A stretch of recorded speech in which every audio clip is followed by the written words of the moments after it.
Mesdames et messieurs, bonjour et merci de votre fidélité à l'émission De vous à moi. Nous réalisons cette émission, ce numéro, aujourd'hui avec monsieur Paul Nestor Ndinga Mwandibi. Il est le président du Congrès des chefs d'entreprise du Congo. Avec lui, nous parlerons du bilan de ce congrès en 2024, mais aussi et surtout des perspectives en 2025. Bonjour, Président. Bonjour. Merci d'avoir répondu à notre invitation et meilleurs vœux à vous. Nous sommes en 2025. Comment pouvez-vous décrire le bilan de votre congrès en 2024? Bon, je vous remercie pour m'avoir reçu dans votre plateau et je vous souhaite également les meilleurs vœux de bonheur, de prospérité, de longévité. Et le congrès des chefs d'entreprise du Congo a beaucoup évolué. Jusqu'aujourd'hui, nous constatons également surtout que le Congrès a pu mettre en place toutes ces fédérations, également installées dans certains départements. Donc nous sommes présents à Pointe-Noire et nous avons autour de 15 fédérations. Et voilà, donc le Congrès a beaucoup avancé et puis nous avons beaucoup voyagé à travers le monde. Nous avons été en Russie et en Russie nous avons signé un protocole d'accord donc avec le BRICS et nous avons également signé un protocole d'accord avec les opérateurs économiques de la ville de Moscou. Aussi, nous avons signé un partenariat avec l'Eurasie. Donc en Russie, nous avons signé 3 protocoles d'accord. Et nous avons également travaillé avec la Chine. La Chine, nous avons déjà au niveau de la Chine un chargé d'affaires qui s'occupe de la coopération avec la Chine. Et à la suite, nous avons signé un partenariat avec la société Nova International. Ceux qui étaient venus ici dernièrement. Et donc nous avons signé un accord de partenariat avec Nova International. Ça c'est la Chine. Nous avons signé également au Maroc où nous avons un chargé d'affaires, un partenariat et c'est au Maroc où nous allons développer un festival, un grand festival au mois d'août et les partenaires marocains vont pouvoir venir ici. On va travailler des collaborations. Ce festival sera réalisé sous le haut patronage du roi. Et donc c'est une grande opportunité pour les Congolais et surtout pour nos acteurs du secteur des artistes. Nous avons également signé un partenariat en RDC, qui est notre pays voisin, un bon partenariat avec une grande organisation patronale. Voilà, donc nous avons été également en Angola, où nous avons signé un partenariat. On est parti dernièrement, je crois que ça fait pas 2 semaines, le secrétaire général est parti au Burkina Faso, où nous venons de signer un partenariat avec le patronat du Burkina Faso. Mais il y a beaucoup de pays avec lesquels nous avons signé des accords et donc je pense que le congrès avance, mais nous sommes encore insatisfaits parce que le plus important, c'est que nous puissions arriver à produire localement. Parce que les partenaires qui viennent avec nous, parce que vous savez très bien que nous n'avons pas des banques dans notre pays. On a des banques, des PRI. On n'a pas des banques d'investissement. Et les partenaires, nous allons les chercher, c'est pour que nous puissions travailler ensemble. Ils ont des financements. Et donc, cette année, nous allons beaucoup travailler sur la production. La production, notre pays vit essentiellement de l'importation. Vous savez, ce n'est pas bien. Et nous, en tant que secteur privé, nous allons mettre un accent sur le développement, des entreprises en ce qui concerne la production. Et puis, nous avons formé durant l'année 2024, formé les chefs d'entreprise. Et voilà, donc de façon résumée, le congrès se porte très bien, voilà. Mais seulement, nous avons, dans le cas de la dette intérieure, nous avons négocié et pu obtenir le paiement de la dette intérieure, malheureusement, qui jusqu'aujourd'hui n'est pas encore payé, parce que le président de la République avait pris un décret pour cela. Malheureusement, ce n'est pas encore fait, mais nous sommes en train de travailler d'arrache-pied avec le ministère des Finances en proposant des solutions, parce que en même temps, nous sommes une force de proposition, madame. Nous travaillons avec le ministère des Finances pour des solutions, mais nous ne pourrons pas mettre à la disposition de l'ensemble des opérateurs économiques de ces solutions, mais c'est des informations qui sont déjà au niveau du ministère des Finances, mais dans les tout prochains jours, une solution agréable va être présentée à l'ensemble des partenaires, des chefs d'entreprise. Et le paiement de la dette intérieure était prévu normalement pour quand?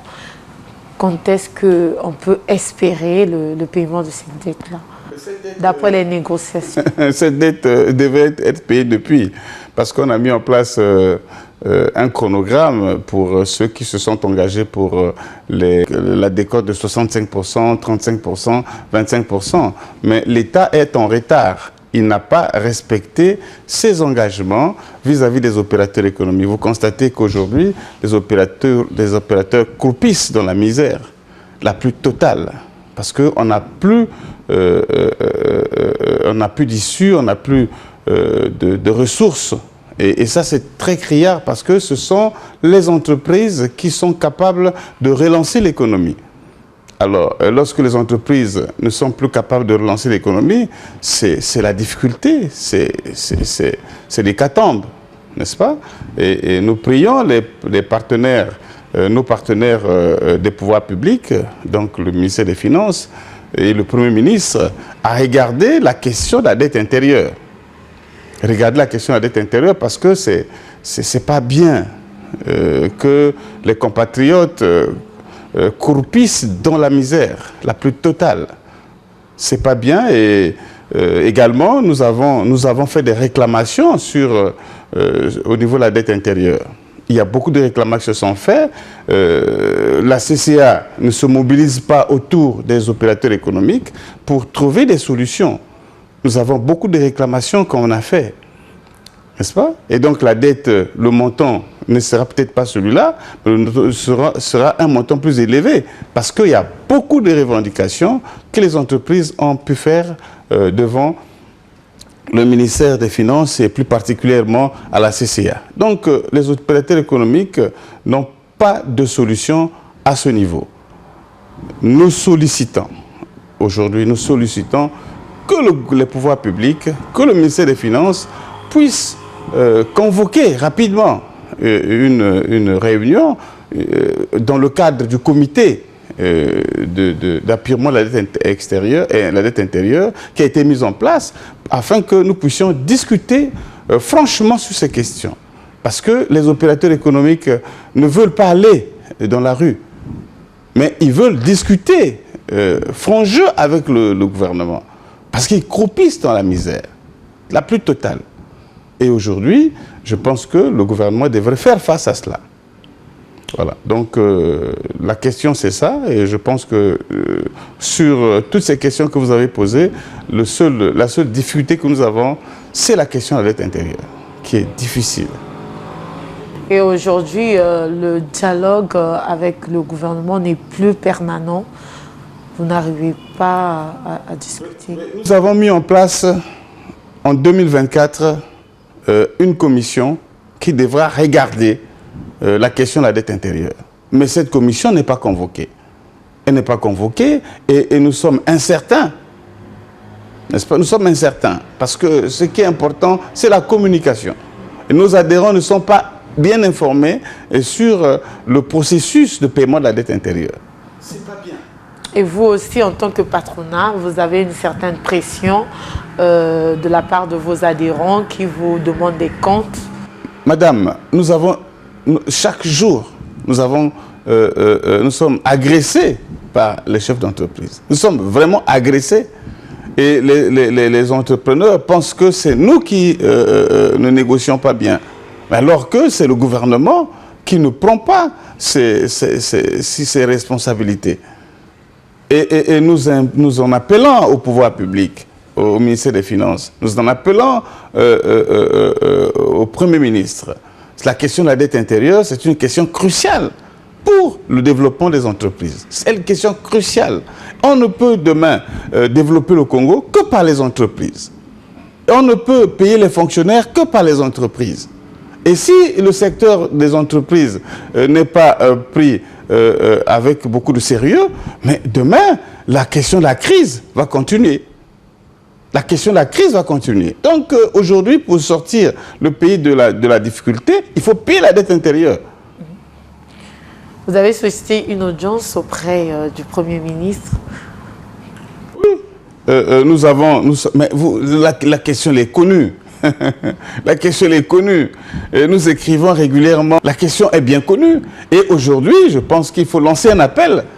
Nous lançons un appel au pouvoir public, notamment au Premier ministre, pour que la question de la dette soit traitée. C'est vrai que le gouvernement a des problèmes. C'est vrai qu'ils ont des problèmes. Hein, ils ont des problèmes. Même les députés ne sont pas payés. Les fonctionnaires, ils ne sont pas payés. Les gens du CHU ne sont pas payés. Mais il faut regarder la situation face à face et regarder comment on peut la régler. C'est vrai que le syndicat, notre organisation patronale, a proposé des solutions. Mais il faut y aller. Il faut y aller. Il faut y aller parce que sinon, l'économie va plomber. Ce n'est pas sérieux. Il va falloir que nous puissions nous retrouver autour d'une table dans le cadre de la commission bipartite qui avait été mise en place afin que nous puissions régler la question de la dette intérieure. N'est-ce pas? Donc, si la question de la dette intérieure n'est pas réglée, mais le pays va continuer à patauger. Parce que ce sont ces entreprises-là qui vont pouvoir se relancer. Ce sont ces entreprises-là qui vont créer la richesse. Malheureusement, on n'est pas pris on n'est pas... le gouvernement, le Premier ministre ne nous prend pas en considération. C'est des questions qu'on devrait discuter, madame. On devait s'asseoir à discuter. Il n'y a pas que le gouvernement qui a des solutions. Nous avons des solutions. Oui. D'ailleurs, nous avons vu pendant la crise du Covid-19 au Nigeria, le patronat nigérian avait aidé le gouvernement. Est-ce qu'ici au Congo, c'est possible? Mais c'est possible. On a des stratégies, madame. Il faut nous écouter aussi, parce que c'est nous qui souffrons. C'est nous qui souffrons. Nous avons des solutions. Nous avons des solutions. Aujourd'hui, le patronat congolais n'est pas assez écouté ici au Congo? Oui, il n'est pas assez écouté dans la mesure où une commission a été mise en place. Le gouvernement ne rappelle pas les chefs d'entreprise dans le cadre de cette commission pour régler la question de la dette intérieure.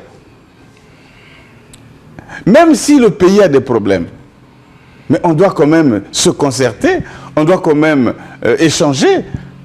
On ne doit pas écouter des informations par-ci, par-là. Non, on doit reconnaître la dette et voir dans quelle mesure on pourrait avancer. Le gouvernement n'a fait aucune déclaration dans ce sens.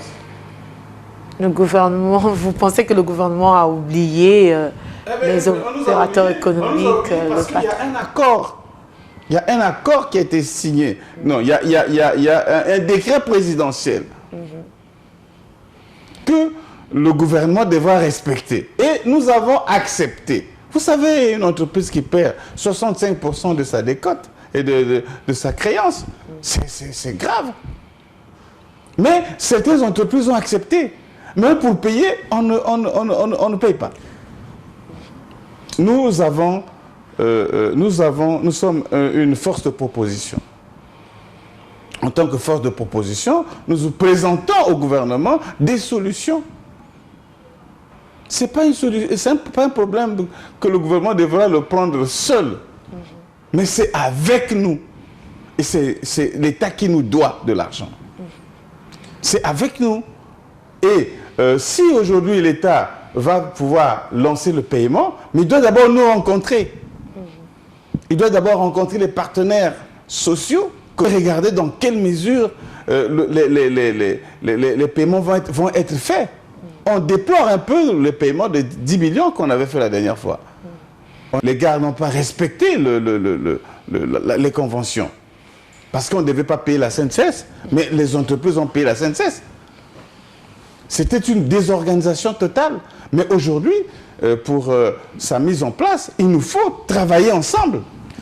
C'est ce que nous réclamons. Nous ne sommes pas allés en grève.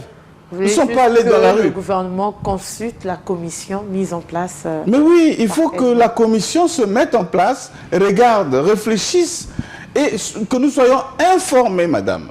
Que nous soyons informés. Parce que nous devons relier cette information aux partenaires sociaux, à nos membres. D'accord. Donc ça, c'est votre message au gouvernement. Mais qu'est-ce que vous pouvez dire aux entrepreneurs qui aujourd'hui attendent impatiemment le paiement de la dette intérieure? Mais nous demandons aux entreprises en fait, les entreprises cherchent à ce qu'on puisse se rencontrer avec l'État, avec le gouvernement. Ils n'attendent que ça. Et pas seulement qu'on se rencontre, mais que leur situation soit payée. Nous voulons bien que la situation des entreprises soit payée, papa. Qu'est-ce que les entreprises attendent? Ils n'attendent que le paiement. On n'a pas un message à leur donner. Les entreprises n'attendent que le paiement de la dette intérieure. Pas autre chose. Les entreprises sont responsables. Ils ne sont pas allés dans la rue. Ils n'ont pas fait des manifestations. Alors, prenez ces opérateurs économiques en responsables. N'est-ce pas? Et nous continuons à travailler. Vous savez que les entreprises continuent à travailler. Ils continuent de travailler, même quand l'État ne paye pas. Donc, le gouvernement devra faire un effort, n'est-ce pas, de considérer les réclamations des chefs d'entreprise parce qu'ils sont à eux seuls le moteur de l'économie. Ils sont à eux seuls créateurs de richesses. D'accord.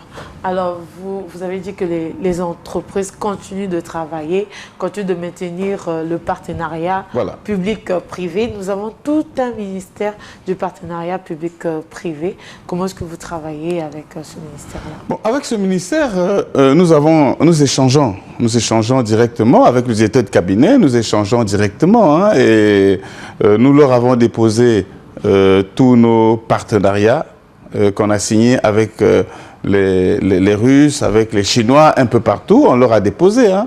Et puis, on n'a pas de problème avec le partenariat, avec le ministère de la coopération, on n'a pas de problème. Eux, ils nous encouragent à aller négocier avec les entreprises extérieures et nous sommes en train, ils nous encouragent. Est-ce que sur ce problème de la dette intérieure, ce ministère pouvait jouer comme une médiation entre vous et la primature, par exemple? Bon, ça c'est une question du ministère des Finances. Parce que ce n'est pas eux qui... mais ils peuvent aussi trouver des partenaires capables de payer la dette intérieure. Ils peuvent trouver. Mais on appuie avec le ministère des Finances. D'accord. Vous avez parlé du partenariat avec le BRICS. En quoi consiste ce partenariat? C'est un grand partenariat. C'est vraiment un grand partenariat. Nous avons conclu, c'est dans le domaine de la recherche, du financement, surtout la recherche, le financement et, n'est-ce pas, la production. La production, parce que nous avons plaidé que le Congo importe, mais ils ont dit ils vont venir au Congo pour aider les Congolais à produire sur place. Oui. Et donc, dans le secteur de l'agriculture, dans le secteur de l'énergie, dans le secteur des transports et dans tous les secteurs. Oui. Les partenaires de la Russie sont prêts à nous accompagner. Il faut seulement que, n'est-ce pas, le gouvernement ouvre les portes. Oui. Mais nous savons déjà que certaines portes sont déjà ouvertes. Alors, quand on parle du BRICS, certains observateurs voient l'économie, la monnaie aussi. Aujourd'hui, certains observateurs ne veulent plus du franc CFA. Certains jeunes africains expriment leur mécontentement face au franc CFA. Vous, qu'est-ce que vous en pensez? Mais nous pensons que notre franc CFA a des problèmes. Aujourd'hui, nous, on ne peut pas faire des transferts à l'étranger. C'est une monnaie, elle doit circuler. On a des difficultés pour faire des transferts à l'étranger. C'est un problème. Pour les chefs d'entreprise, c'est un problème. Et lorsque vous envoyez 100 millions, 200 millions à l'étranger, ben, ce n'est pas facile. C'est une monnaie pour nous, hein, pas pour le Congrès, mais pour moi, je pense qu'il faut changer. Il faut changer la monnaie et il faut s'adapter aux exigences économiques. Il faut qu'on regarde, parce que vous savez, on a eu une expérience du Burkina Faso. Aujourd'hui, le Burkina est en train de se développer, n'est-ce pas? Parce que déjà, ils ont refusé la monnaie du franc CFA. Ils ont accepté et ils sont libres d'aller discuter avec d'autres partenaires. Or, les Français nous bloquent. Alors, vous avez parlé tout à l'heure de la production. On voit que dans certains départements, comme dans le département de la Likwala, la production du cacao reprend. C'est vrai que timidement, mais quand même, les jeunes de plus en plus s'intéressent à la culture du cacao. Comment est-ce que vous regardez tout ça? Mais nous avons des partenaires. Ça ne fait pas une semaine, nous avons reçu des partenaires qui vont s'installer dans ces zones-là.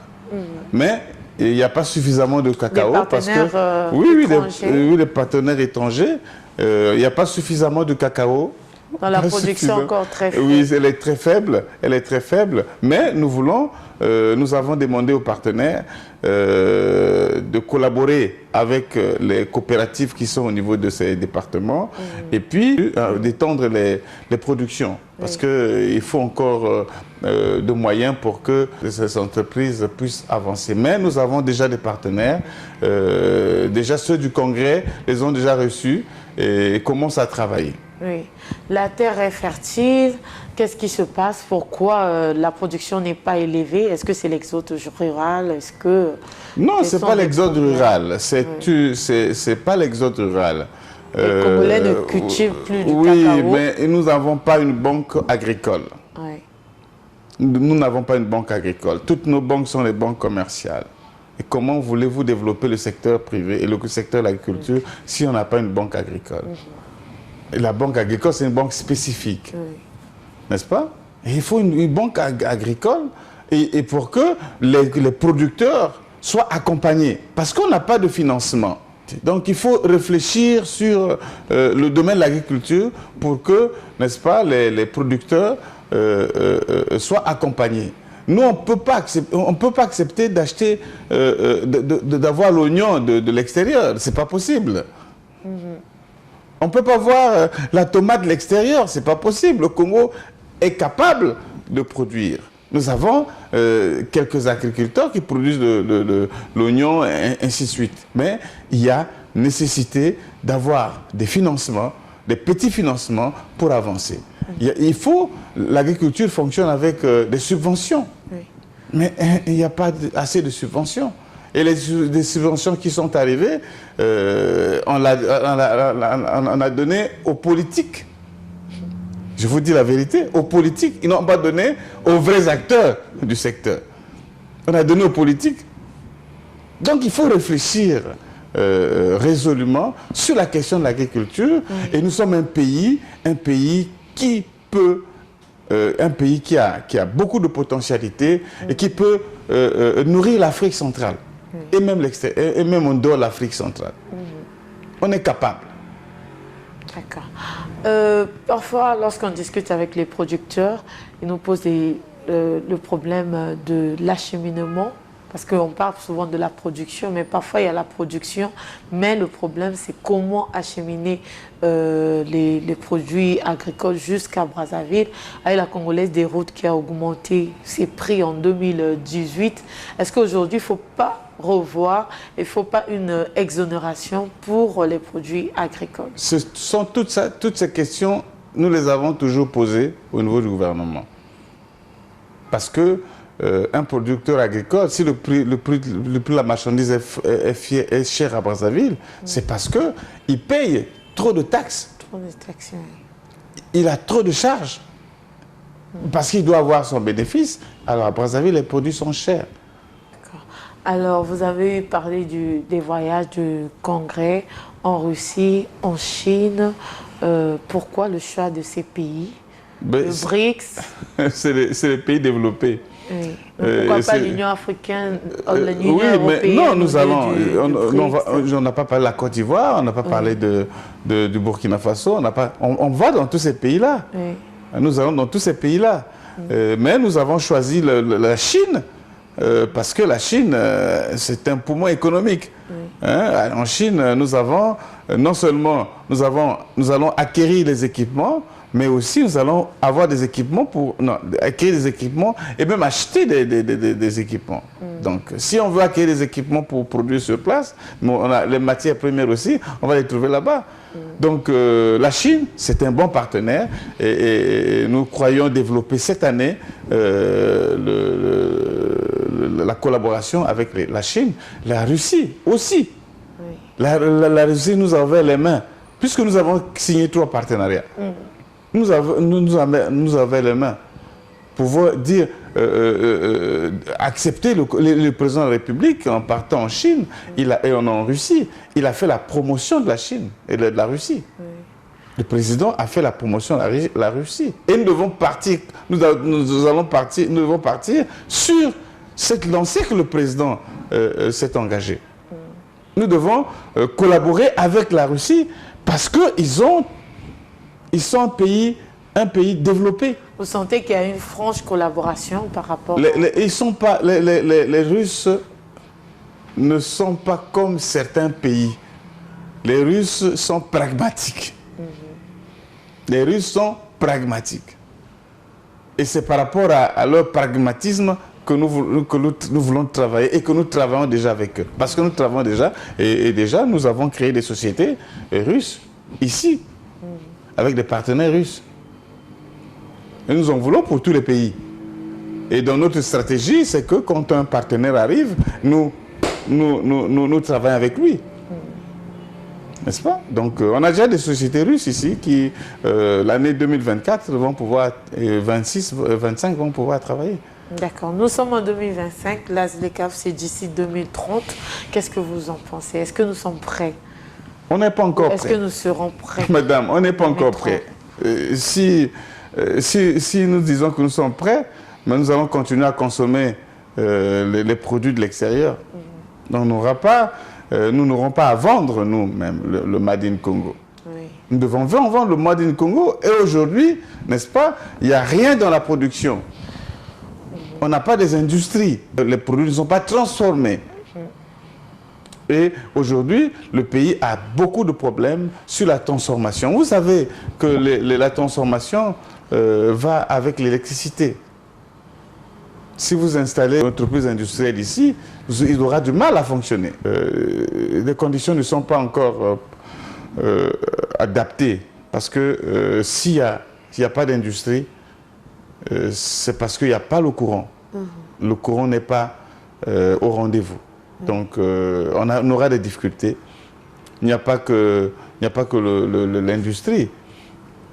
Tous les secteurs. La ZLECAf, c'est d'ici 2030.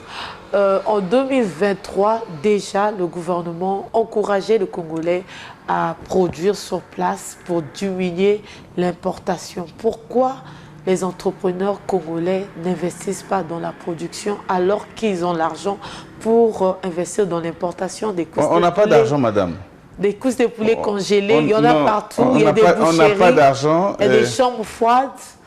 On n'a pas d'argent, madame. Oui. Vous savez que le secteur, tous les secteurs de l'économie fonctionnent avec la banque. Oui. Si aujourd'hui, je fais un projet économique, je veux au niveau de la banque, je n'aurai pas l'argent. Et donc, la difficulté, c'est là. Les entreprises congolaises souffrent par beaucoup de maux. Oui. Il faut, parce que la plupart des gens disent que non, les entreprises, ils n'accordent pas d'importance aux entreprises congolaises. Mais est-ce que l'environnement économique est créé pour que les entreprises se développent? C'est ça le problème. Il faut créer un environnement économique pour permettre à ce que les entreprises partent de l'avant. Oui. Moi, je suis dans la recherche des investissements, mais la plupart des investisseurs repartent parce que le code des investissements n'est pas attractif. Et même, je vous ai parlé de la banque, de transfert d'argent. Oui. Quand l'investisseur vient travailler ici, s'il a un peu d'argent, mais il aura du mal à faire repartir son argent dans son pays. Et c'est un problème. Oui. Donc, battons-nous. Et les pouvoirs publics devraient travailler avec les chefs d'entreprise, oui. Hein, donc le gouvernement. Comme dans d'autres pays. On devra travailler avec le gouvernement et pour voir ces différents problèmes. D'accord. Nous observons la montée de certains commerçants étrangers qui travaillent avec des microfinances. Pourquoi est-ce que vous aussi, vous avez constaté que les microfinances financent beaucoup plus certaines communautés ici que les nationaux? C'est ça, le Congolais n'aime pas le Congolais. Et je pense que ils ont toujours dit, bon, ils n'ont pas confiance aux Congolais. Les Congolaises, les microfinances ne financent que les étrangers.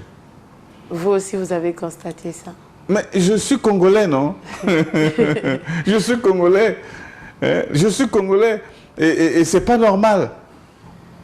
Alors, nous sommes en 2025. Quelles sont les perspectives du Congrès, des chefs d'entreprise du Congo? Alors, nous avons créé plusieurs fédérations. Nous devons, pour cette année 2025, dynamiser ces fédérations. Oui.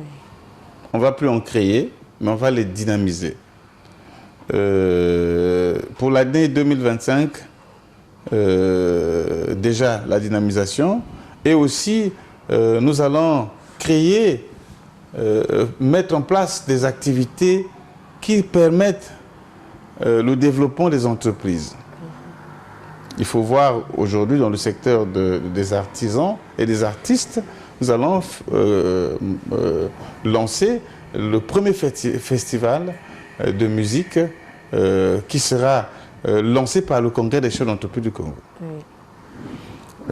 Nous allons également mettre en place un organe pour former les chefs d'entreprise, notamment le Business Café.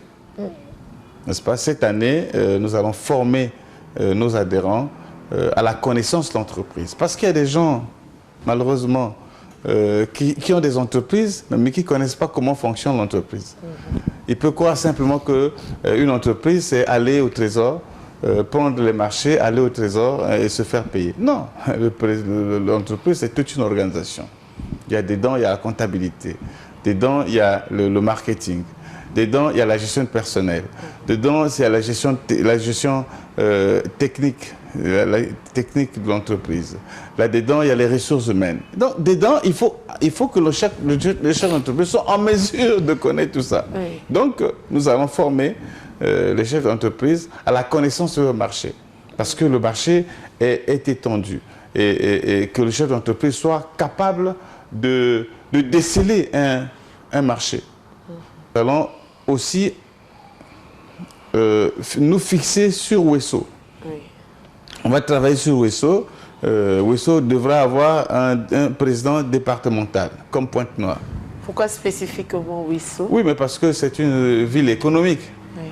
il y a le bois, il y a beaucoup d'activités là-bas. Donc, nous fonctionnons en fonction des zones attractives. Et je crois il faut aussi être attractif, mais oui, c'est l'enclavement. L'enclavement, oui. L'enclavement. Si l'État construit les routes, et nous allons partir là-bas. Mais nous fixons d'abord pour Ouesso l'année prochaine, et puis d'Olizy.